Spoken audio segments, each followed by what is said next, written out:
Hello दोस्तों, आज हम आपको सुनाने जा रहे हैं रावण के जन्म की कथा। तो आइए शुरू करते हैं। जब श्री राम अयोध्या में राज्य करने लगे तब एक दिन समस्त ऋषि मुनि श्री रघुनाथ जी का अभिनंदन करने के लिए अयोध्यापुरी में आए। श्री रामचंद्र जी ने उन सब का यथोचित सत्कार किया। वार्तालाप करते हुए अगस्त्य मुनि कहने लगे, युद्ध में आपने जो रावण का संहार किया वह कोई बड़ी बात नहीं है, परंतु द्वंद्व युद्ध में लक्ष्मण के द्वारा इंद्रजित का वध सबसे अधिक आश्चर्य की बात है। यह मायावी राक्षस युद्ध में सब प्राणियों के लिए अवध्य था। उनकी बात सुनकर रामचंद्र जी को बड़ा आश्चर्य हुआ। वे बोले, मुनिवर, रावण और कुंभकर्ण भी तो महान पराक्रमी थे, फिर आप केवल इंद्रजित मेघनाद की ही इतनी प्रशंसा क्यों करते हैं? महोदर, प्रहस्त, विरूपाक्ष भी कम वीर न थे। इस पर अगस्त्य मुनि बोले, इस प्रश्न का उत्तर देने से पहले मैं तुम्हें रावण के जन्म, वर प्राप्ति आदि का विवरण सुनाता हूँ। ब्रह्मा जी के पुलस्त्य नामक पुत्र हुए थे जो उन्हीं के समान तेजस्वी और गुणवान थे। एक बार वे महगिरी पर तपस्या करने गए। वह स्थान अत्यंत रमणीक था, इसलिए ऋषियों, नागों, राजर्षियों आदि की कन्याएं वहां क्रीड़ा करने आ जाती थीं। इससे उनकी तपस्या में विघ्न पड़ता था। उन्होंने उन्हें वहां आने से मना किया। जब वे नहीं मानी तो उन्होंने शाप दे दिया कि कल से जो लड़की यहाँ मुझे दिखाई देगी वह गर्भवती हो जाएगी। शेष सब कन्याओं ने तो वहां आना बंद कर दिया, परंतु राजर्षि तृणबिंदु की कन्या शाप की बात से अनजान होने के कारण उस आश्रम में आ गई और महर्षि की दृष्टि पड़ते ही गर्भवती हो गई। जब तृणबिंदु को ये बात मालूम हुई तो उन्होंने अपने कन्या को पत्नी के रूप में महर्षि को अर्पित कर दिया। इस प्रकार विश्रवा का जन्म हुआ जो अपने पिता के समान वेदविद और धर्मात्मा हुआ। महामुनि भरद्वाज ने अपनी कन्या का विवाह विश्रवा से कर दिया। उनके वैश्रवण नामक पुत्र हुआ। वह भी धर्मात्मा और विद्वान था। उसने भारी तपस्या करके ब्रह्मा जी को प्रसन्न किया और यम, इंद्र तथा वरुण के सदृश लोकपाल का पद पाया। फिर उसने त्रिकूट पर्वत पर बसी लंका को अपना निवास स्थान बनाया और राक्षसों पर राज्य करने लगा। श्री राम ने आश्चर्य से पूछा, तो क्या कुबेर और रावण से भी पहले लंका में मांसभक्षी राक्षस रहते थे? फिर उनका पूर्वज कौन था? ये सुनने के लिए मुझे कौतूहल हो रहा है। तब अगस्त्य जी बोले, पूर्व काल में ब्रह्मा जी ने अनेक जल जंतु बनाए और उनसे समुद्र के जल की रक्षा करने के लिए कहा। तब उन जंतुओं में से कुछ बोले कि हम इसका रक्षा करेंगे और कुछ ने कहा कि हम इसका यक्षण पूजा करेंगे। इस पर ब्रह्मा जी ने कहा कि जो रक्षण करेगा वह राक्षस कहलाएगा और जो यक्षण करेगा वह यक्ष कहलाएगा। इस प्रकार वे दो जातियों में बंट गए। राक्षसों में हेती और प्रहेती दो भाई थे। प्रहेती तपस्या करने चला गया, परंतु हेती ने भया से विवाह किया जिससे उसके विद्युतकेश नामक पुत्र उत्पन्न हुआ। विद्युतकेश के सुकेश नामक पराक्रमी पुत्र हुआ। सुकेश के माल्यवान, सुमाली और माली नामक 3 पुत्र हुए। तीनों ने ब्रह्मा जी की तपस्या करके यह वरदान प्राप्त कर लिए कि हम लोगों का प्रेम अटूट हो और हमें कोई पराजित न कर सके। वर पाकर वे निर्भय हो गए और असुरों को सताने लगे। उन्होंने विश्वकर्मा से एक अत्यंत सुंदर नगर बनाने के लिए कहा। इस पर विश्वकर्मा ने उन्हें लंकापुरी का पता बताकर भेज दिया। वहां वे बड़े आनंद के साथ रहने लगे। माल्यवान के वज्र मुष्टि, विरूपाक्ष, दुर्मुख, सुप्तघ्न, यज्ञकोप, मत और उन्मत नामक 7 पुत्र हुए। सुमाली के प्रहस्त्र, अकंपन, विकट, कालिकामुख, धूम्राक्ष, दंड, सुपार्श्व, सहनादि, प्रधस एवं भारकर्ण नाम के 10 पुत्र हुए। माली के अनल, अनिल, हर और संपाति नामक 4 पुत्र हुए। ये सब बलवान और दुष्ट प्रकृति होने के कारण ऋषि मुनियों को कष्ट दिया करते थे। उनके कष्टों से दुखी होकर ऋषि मुनिगण जब भगवान विष्णु की शरण में गए तो उन्होंने आश्वासन दिया कि हे ऋषियों, मैं इन दुष्टों का अवश्य ही नाश करूंगा। जब राक्षसों को विष्णु के इस आश्वासन की सूचना मिली तो वे सब मंत्रणा करके संगठित हो माली के सेनापतित्व में इंद्रलोक पर आक्रमण करने के लिए चल पड़े। समाचार पाकर भगवान विष्णु ने अपने अस्त्र शस्त्र संभाले और राक्षसों का संहार करने लगे। सेनापति माली सहित बहुत से राक्षस मारे गए और शेष लंका की ओर भाग गए। जब भागते हुए राक्षसों का भी नारायण संहार करने लगे तो माल्यवान क्रुद्ध होकर युद्ध भूमि में लौट पड़ा। भगवान विष्णु के हाथों अंत में वह भी काल का ग्रास बना। शेष बचे हुए राक्षस सुमाली के नेतृत्व में लंका को त्याग कर पाताल में जा बसे और लंका पर कुब र का राज्य स्थापित हुआ। अब मैं तुम्हें रावण के जन्म की कथा सुनाता हूँ। राक्षसों के विनाश से दुखी होकर सुमाली ने अपनी पुत्री कैकसी से कहा कि पुत्री, राक्षस वंश के कल्याण के लिए मैं चाहता हूँ कि तुम परम पराक्रमी महर्षि विश्रवा के पास जाकर उनसे पुत्र प्राप्त करो। वही पुत्र हम राक्षसों की देवताओं से रक्षा कर सकता है। अगस्त्य मुनि ने कहना जारी रखा। पिता की आज्ञा पाकर कैकसी विश्रवा के पास गई। उस समय भयंकर आंधी चल रही थी। आकाश में मेघ गरज रहे थे। कैकसी का अभिप्राय जानकर विश्रवा ने कहा कि भद्रे, तुम इस कुबेला में आई हो। मैं तुम्हारी इच्छा तो पूरी कर दूंगा, परंतु इससे तुम्हारी संतान दुष्ट स्वभाव वाली और क्रूरकर्मा होगी। मुनि की बात सुनकर कैकसी उनके चरणों में गिर पड़ी और बोली कि भगवान, आप ब्रह्मवादी महात्मा हैं। आपसे मैं ऐसी दुराचारी संतान पाने की आशा नहीं करती, अतः आप मुझ पर कृपा करें। कैकसी के वचन सुनकर मुनि विश्रवा ने कहा कि अच्छा, तो तुम्हारा सबसे छोटा पुत्र सदाचारी और धर्मात्मा होगा। इस प्रकार कैकसी के 10 मुख वाले पुत्र का जन्म हुआ, जिसका नाम दशग्रीव रखा गया। उसके पश्चात कुंभकर्ण, शूर्पणखा और विभीषण के जन्म हुए। दशग्रीव और कुंभकर्ण अत्यंत दुष्ट थे, किंतु विभीषण धर्मात्मा प्रकृति का था। अपने भाई वैश्रवन से भी अधिक पराक्रमी और शक्तिशाली बनने के लिए दशग्रीव ने अपने भाइयों सहित ब्रह्मा जी की तपस्या की। ब्रह्मा के प्रसन्न होने पर दशग्रीव ने मांगा कि मैं गरुड़, नाग, यक्ष, दैत्य, दानव, राक्षस तथा देवताओं के लिए अवध्य हो जाऊं।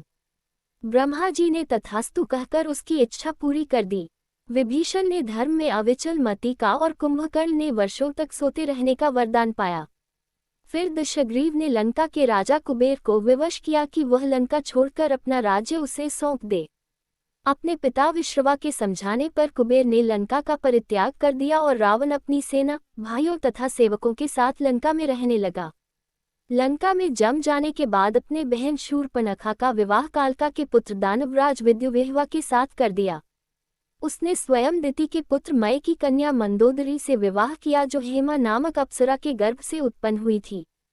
विरोचन कुमार बलि की पुत्री वज्रज्वला से कुंभकर्ण का और गंधर्वराज महात्मा शैलुष की कन्या सरमा से विभीषण का विवाह हुआ। कुछ समय पश्चात मंदोदरी ने मेघनाद को जन्म दिया, जो इंद्र को परास्त कर संसार में इंद्रजित के नाम से प्रसिद्ध हुआ। सत्ता के मद में रावण उच्छृंखल हो देवताओं, ऋषियों, यक्षों और गंधर्वों को नाना प्रकार से कष्ट देने लगा।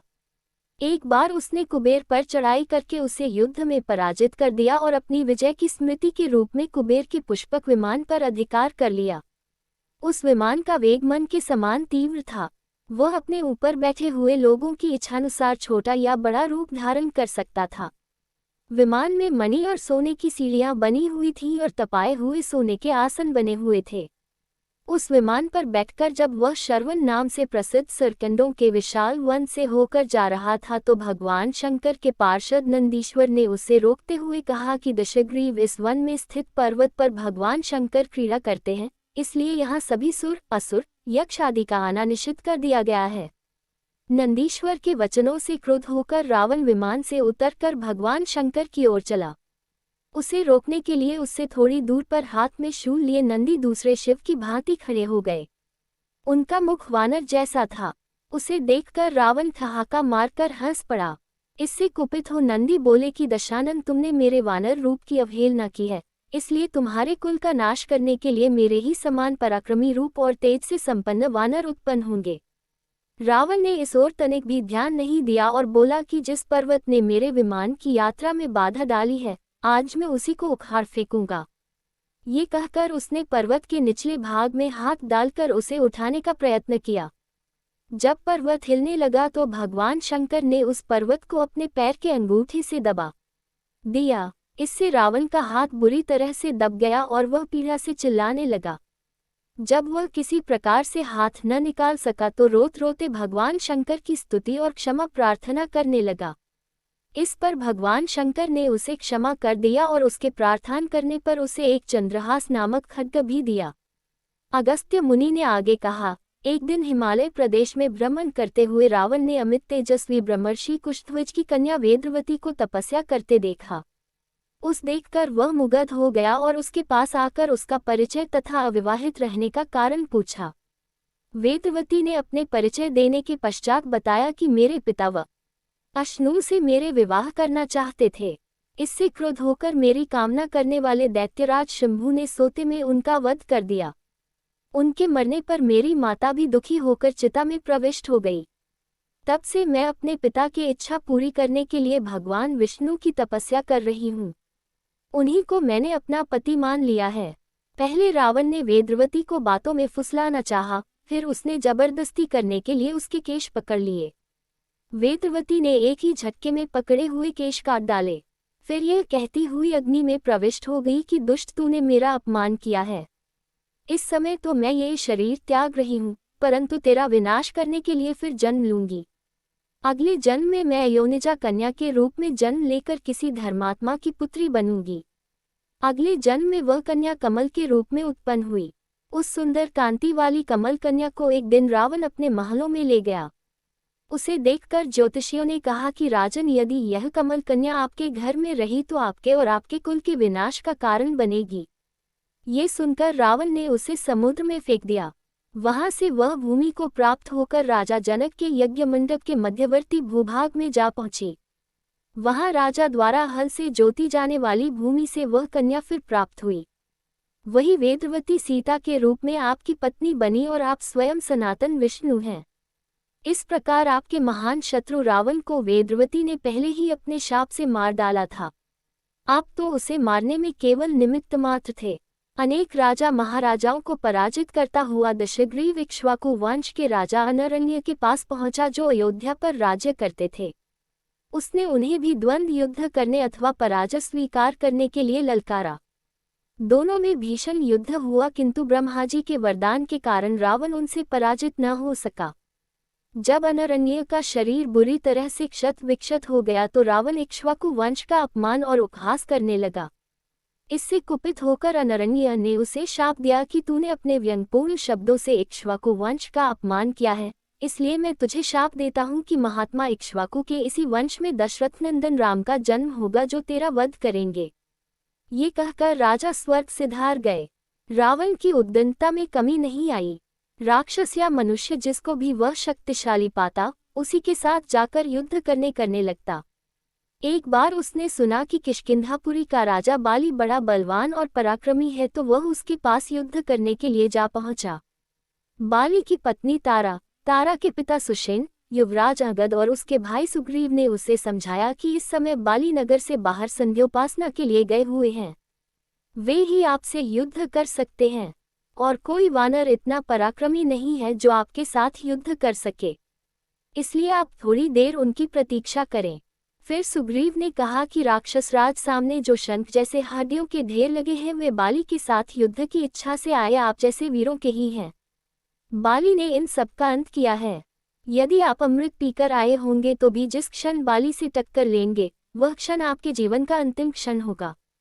यदि आपको मरने की बहुत जल्दी हो तो आप दक्षिण सागर के तट पर चले जाइए, वहीं आपको बाली के दर्शन हो जाएंगे। सुग्रीव के वचन सुनकर रावण विमान पर सवार हो तत्काल दक्षिण सागर में उस स्थान पर जा पहुंचा जहां बाली संध्या कर रहा था। उसने सोचा कि मैं चुपचाप बाली पर आक्रमण कर दूंगा।